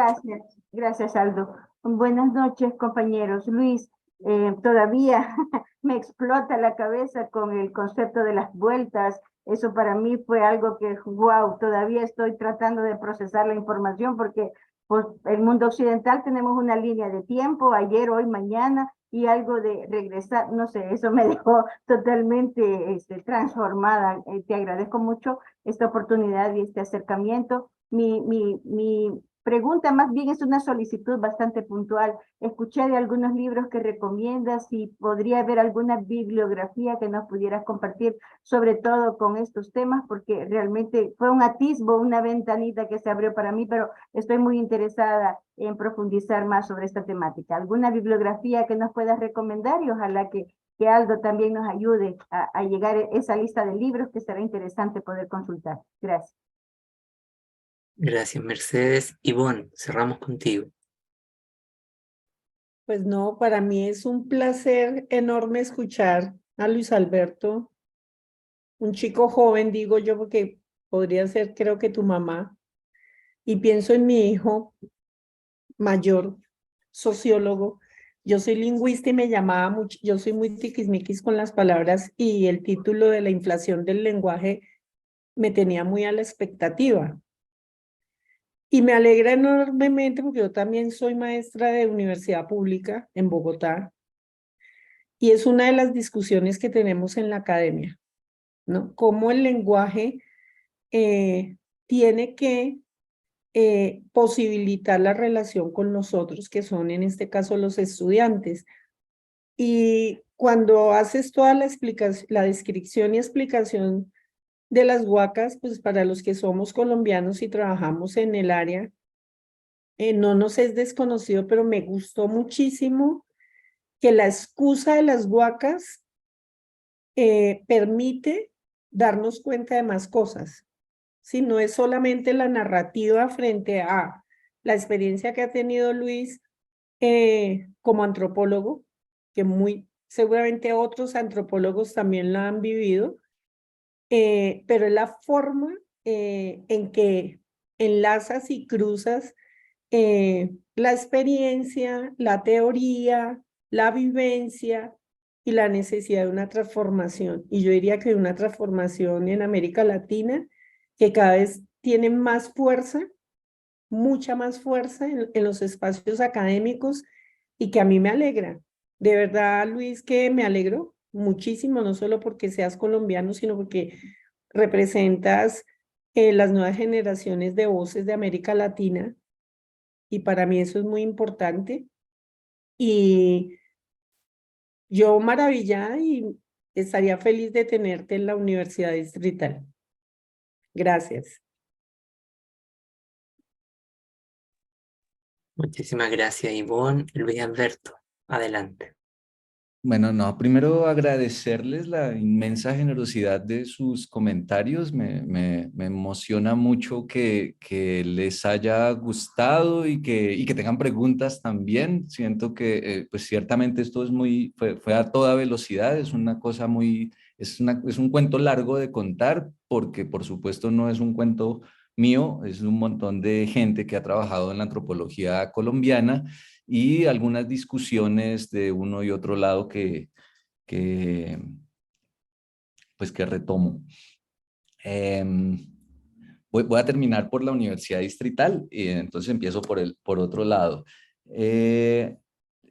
Yo creo, a propósito de las intervenciones de Adán y Luceli, que sí es muy importante lo que llamamos, lo que solemos llamar conocimiento ancestral o conocimiento tradicional, pero también porque eso es importante, tal vez algunas categorías que tenemos, esto me faltó desarrollarlo, esto es culpa mía, tal vez algunas categorías que solemos usar como para salir rápidamente de algunas discusiones, lo mejor sea empezar a ponerlas un poco al margen porque a veces las usamos y parecen ya como un escudo, como, y este es mi conocimiento tradicional y qué va a ser. Bueno, ¿cierto? Y esta es nuestra tradición y qué va a ser. Y eso es un lío porque nos impide comunicarnos, digamos que nos impide conversar. Y no, yo estoy absolutamente seguro de que dentro de eso que llamamos la ancestralidad y los conocimientos tradicionales, hay elementos, hay cosas, concepto, que nos ayudarían a entender asuntos importantes a propósito de la vida, del cuidado de la vida, de la política, de cómo hacer para vivir de una manera un poco más justa en este mundo tan lleno de inequidades. Un pequeño ejemplo con las huacas que no lo desarrollé, pues tampoco lo voy a desarrollar. Es una cosa que a mí me gusta mucho y es que siempre la gente le tiene miedo a las huacas. O sea, finalmente uno dice, la riqueza, ahora sí me volví rico, me enguaqué, pero la gente le tiene miedo. Realmente le tenemos miedo porque eso pica, el oro pica, el oro hace llagas, un poco de cosas y eso me parece súper bonito porque ahí hay una crítica de un cierto modo de concebir la riqueza y de las expectativas que tenemos o lo que sabemos que puede hacer la riqueza, o sea, eso lo sabemos todo, la plata daña a la gente. ¿Mm? Y que la gente lo tenga tan claro como crítica es impresionante. Es impresionante, o sea, no es que no necesitemos leer a Marx, no necesitamos leer, pero la gente también entiende eso de otras maneras. ¿Mm? Entonces eso me gusta mucho. Entonces cierto que dentro de lo que llamamos ancestral a veces la palabra, lo ancestral y a veces lo tradicional oculta lo que es verdaderamente jugoso de eso. Entonces mi llamado sería más bien a quitar ese escudo y a trabajar con cosas concepto. Eh, Estoy de acuerdo con Stephanie que la crítica a la subjetividad es un poquito cruel. Y yo sé que es cruel y yo no sé bien cómo manejarla porque yo sé que sobre todo a la gente joven le encanta la palabra subjetividad y el trabajo con subjetividades y eso, y sé que es uno de los lugares fuertes de las ciencias sociales contemporáneas, pero también, y en esto me pego mucho de Tim Ingold, digamos, yo realmente de una comprensión de Tim Ingold, no es que Tim Ingold diga esto, es que la gente sí se piensa a sí misma como una cosa atrapada dentro de una mente. Y a mí eso me parece problemático. O sea, no es que los teóricos de la subjetividad digan eso, es que cuando hacemos un uso más bien cotidiano, rastrero o el uso diario de lo de las subjetividades, es que la gente se refugia en la subjetividad.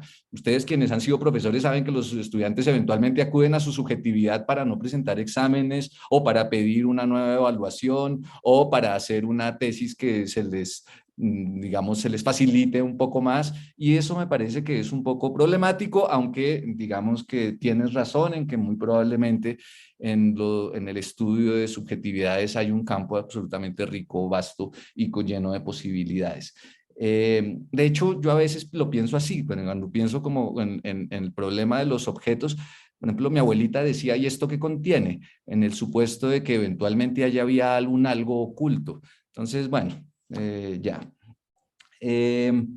Por ahí vi en un comentario, me aclararon que se llamaba Richard Douglas y el Cholo Juanito, que es que son muy buenos esos series, son videos larguísimos y eso están por todos lados.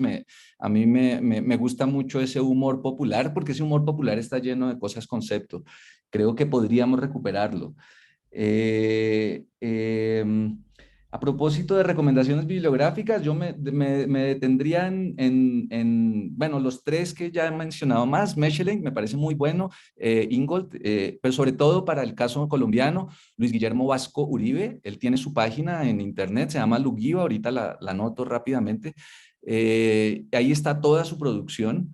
Y él hizo un trabajo de 30 años, de más de 30 años con indígenas emberas y con indígenas guambianos o Misak, en donde está bien contado, bonito, ese problema del tiempo que es un caracol que camina en su obra, ese problema del tiempo, ese problema del territorio, ese problema de las cosas concepto. Digamos, aquí mencionan a Fals Borda, que es también muy importante. Voy a decir, no, mentira, no me voy a meter allá en camisa de 11 varas, pero sí, Fals Borda es también importante para replantearnos, por lo menos la discusión de cómo hacemos para contar la historia, ¿cierto? Entonces él tiene una apuesta que es la historia doble de la costa y una apuesta ya metodológica que es importante y que creo que es relevante para todos nosotros replantear, repensar.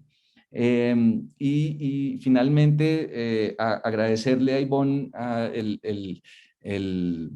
como la invitación. Yo empecé a tratar de ser alguien en la vida, como decimos en el mundo campesino en Colombia, estudiando ciencias sociales en la Universidad Distrital. Y duré un mes, justamente porque yo era de esas personas a las que le iba bien en el colegio hablando carreta, y llegué y mi profesora de ciencias sociales nos puso a leer Durkheim y yo llegué allá a hablar carreta. Esa señora me hizo notar que yo era un absolutamente vago, que yo no había leído Durkheim y yo llegué allá a opinar, pues porque yo pensaba que lo importante era dar mi opinión.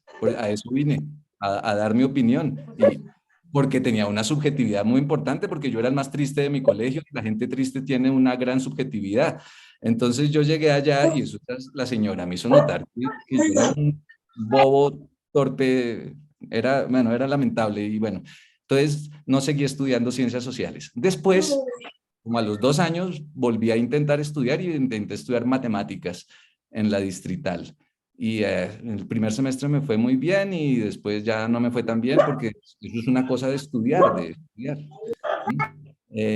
Bueno, finalmente terminé estudiando antropología en la Nacional, pero me encanta que haya aparecido la Distrital, que es un lugar que yo quiero con el alma. Ya, me escribes alguna cosa y yo con muchísimo gusto cuando esté acá en Bogotá otra vez iría a la Distrital a sentir melancolía delante de todos. A hacer un cuti allá, a recoger los pasos. Muchísimas gracias para todas, para todos. Ha sido una tarde muy bella. Estaba muy nervioso, pero qué alegría que les haya gustado a quienes les gustó y a quienes no. Les aseguro que por ahí en las lecturas habrá algo chévere. En las lecturas que le voy a mandar a Aldo para que les comparta.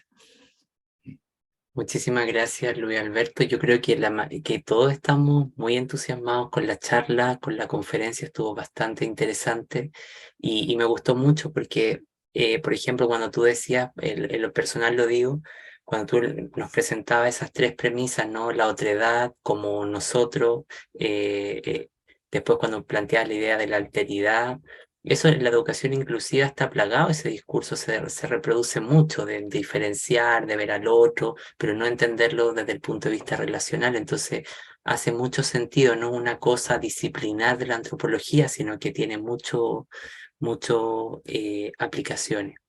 Así que agradecerte y transmitirte todas las felicitaciones y los mensajes que hay acá en el chat. Excelente conferencia, muy interesante, se le agradece y hay una serie de felicitaciones para ti el día de hoy. Así que yo creo que fue el impacto que tuvo la charla.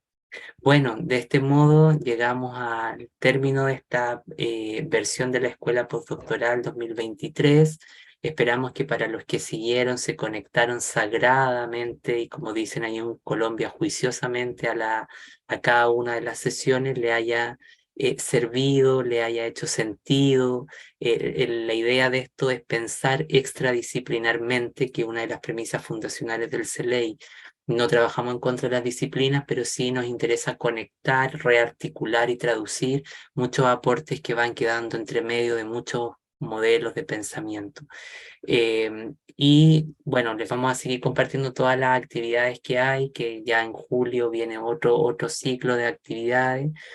Y bueno, para aquellos que quieran, como preguntaba Luceli, de manera muy corta y precisa, el programa de postdoctorado que nosotros lanzamos el año pasado problematiza la cuestión de la teoría crítica de la educación inclusiva, pero con foco en el sur global. Eso quiere decir que se trabaja, a diferencia de los programas de postdoctorados que uno puede encontrar, tiene un ciclo de formaciones de 10 sesiones formativas, donde se trabajan cuestiones de política, teoría crítica, feminismo, metodología emergente, interseccionalidad, y hay una serie de líneas de investigación que van en esa dirección, y luego, bueno, paralelo a eso se desarrolla el proyecto de investigación y de acuerdo al plan de trabajo se ejecutan las actividades que cada postdoctorando haya planteado y se exige como mínimo la publicación de un artículo científico, un capítulo, un documento de trabajo o bien un material creativo que demuestre o dé cuenta de esa investigación.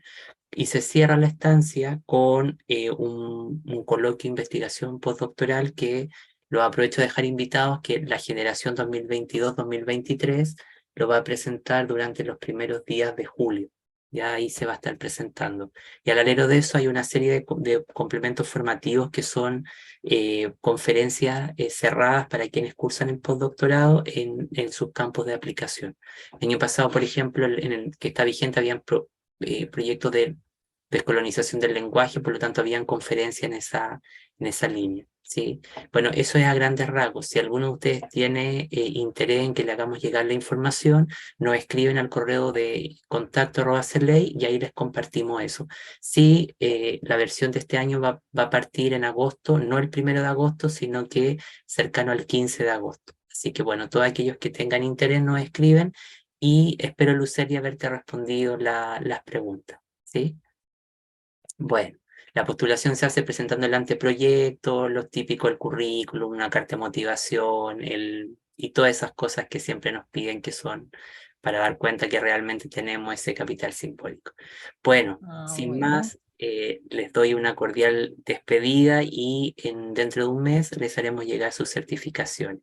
Que pasen una feliz tarde. Para los que están en la Muchísimas tarde, gracias. de nada. Y los que estamos en la noche, una feliz noche. Cuídense mucho. Chao, Un chao. abrazo.